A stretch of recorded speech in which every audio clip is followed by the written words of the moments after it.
Maya Rodriguez. Pretty cool stuff, Maya. Thank you. And that will do it for us today. I'm Chris Stewart. Denver 7 News at 5 starts right now. That's an extreme concern. Cutting the number of ambulances for one community in half. Any call has the potential to be catastrophic for anyone in our community. A contract dispute has one Denver Metro City believing they might get overlooked and get stuck waiting if they call 911. You know, a heart attack's not going to wait. Plus a bar, restaurant, and shooting range. All in one. We thought Colorado would be the perfect place to bring something like this. A first of its kind business is opening its doors in Colorado. We don't want it to risk anybody's safety. And your generosity keeps helping Denver 7 give back to victims of the Marshall Fire. The Colorado spirit is a real thing. Good evening, and thank you for joining us for Denver 7 News at 5. I'm Ann Trujillo. And I'm Danny New. A big problem is about to hit around 50,000 people in South Adams County. In just 2 days, people living in the South Adams Fire District will depend on just 2 ambulances to respond to emergencies on time. Ideally, they'd like double that. Well, Denver 7's BAYAN Wang has been digging deeper into why this is happening and joins us now from our newsroom. Yeah, BAYAN, I can see why the community would be concerned about this. Yeah, Dan, they certainly are. Many residents I spoke to are outraged, saying that public safety in their community is being overlooked. In fact, when the South Adams County Fire Chief heard about this, he said, quote, "I am frustrated beyond words." That's extremely disheartening to hear. Some residents in South Adams County, You know, a heart attack's not going to wait. received this notification from their fire district saying undue harm may be around the corner for the community, and they're pointing the finger at North Glen Ambulance. We've been informed that starting April 30th, that they would be reducing their coverage from a standard of 4 to 5 ambulances to a standard of 2. That's 2 ambulances that will be responsible for 50,000 people and 75 square miles in the district. And if they're already dealing with the situation, ambulances from other cities will be called on. That means longer response times to get to your loved one who is having a heart attack when someone unfortunately gets in an accident. You will have a fire truck there. Your availability to be transported to a hospital will be delayed. And this has residents like Anthony Allen concerned. You're talking about somebody's elderly family that they could lose, that they had another 10, 15 years with. You're talking about losing an infant that might even choke on something as small as a toy. The fire department believes North Glen Ambulance is breaching its contract by reducing crews when all those crews were supposed to serve the district until July. Something really should be done about that. Even if it's volunteer, people need to step up big time. If I have to do my part, I would. Now, the CEO of North Glen Ambulance told Denver 7 there are 2 sides to this issue. There probably is, but he didn't respond to any of our requests for comment. In the newsroom, BAYAN Wang, Denver 7. All right, BAYAN, thank you for that. Police in Fort Collins are now looking for the parents of a 6-year-old boy who accidentally shot and killed himself earlier this month. Police say the boy's mother, Rosanetta McCall, had left the handgun out in the open in her home off East Lincoln Avenue, and she's being charged with child abuse and the unlawful storage of a firearm. Police also say her husband, Ron Matthews, lied to officers and tampered with evidence after the shooting. Now, both people have been missing for about a week now, and police are concerned they may be on the run. A 63-year-old man was shot and killed late last night in Denver while trying to break up a fight in La Alma Lincoln Park. In the aftermath, that park is closing for the foreseeable future.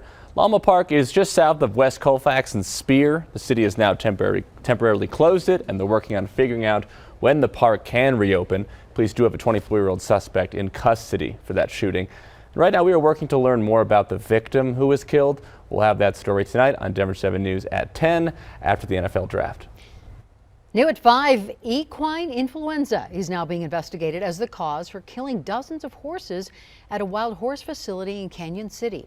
BLM says 95 horses have died since the outbreak began just on Saturday. And this outbreak is getting a lot of reaction online. Now, we were sent dozens of emails from viewers weighing in on what should be done. We do have a 360 look at some of those reactions right now on thedenverchannel.com.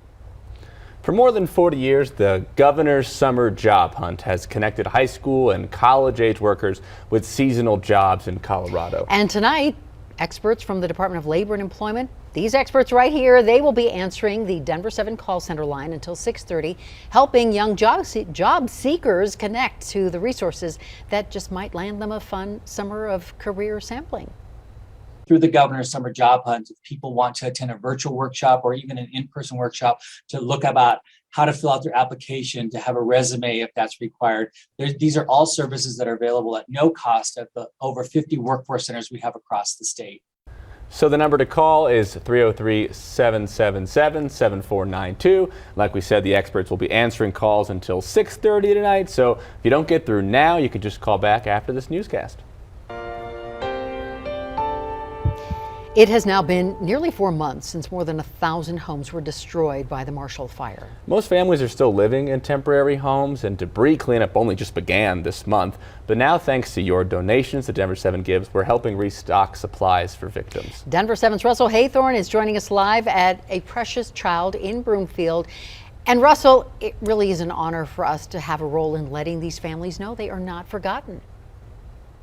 Yeah, and this was a monumental donation effort, thanks in large part to Denver 7's viewers. And that's because even though we're months after the fire, people are still putting the basics back together. Things like bath mats and bedsheet sets, cookware and crock pots.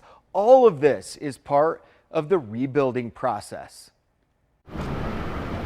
It's a familiar sight in most neighborhoods. The Amazon delivery truck rolling up.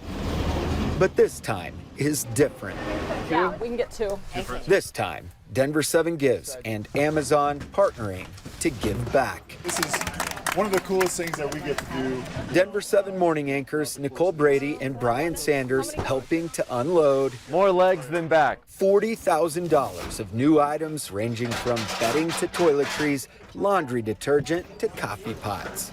Channel 7 contacted us about the very generous donation they were making to A Precious Child from their viewers to fulfill an Amazon wish list for families in need who have been impacted by the Marshall Fire. We ended up matching that grant with an additional $20,000 in items for those families. The Colorado spirit is a real thing. The mayors of Louisville and Superior say recovery has been painful, but also inspiring. You worry as the mayor that you will have immediate support and then people will go away and you'll be alone, and nothing could be further from the truth. We have been surrounded by support. This is a tremendous show of support from Channel 7, from Amazon. We're months after the fire, but people are absolutely still rebuilding their lives, so we really appreciate Denver 7 and Amazon for partnering with Precious Child to help get these items out to the community. All right, friends, we are fast.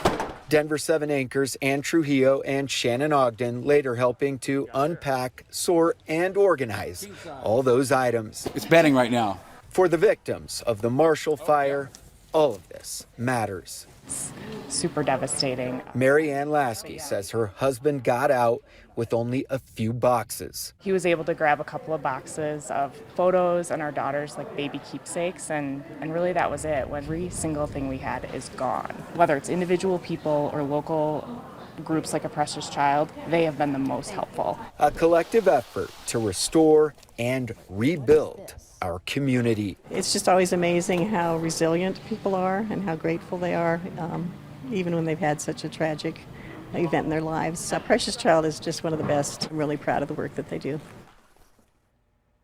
And again, a restocked warehouse here that you're looking at. That was Diane Primavera, the Lieutenant Governor, who you heard from there last, by the way.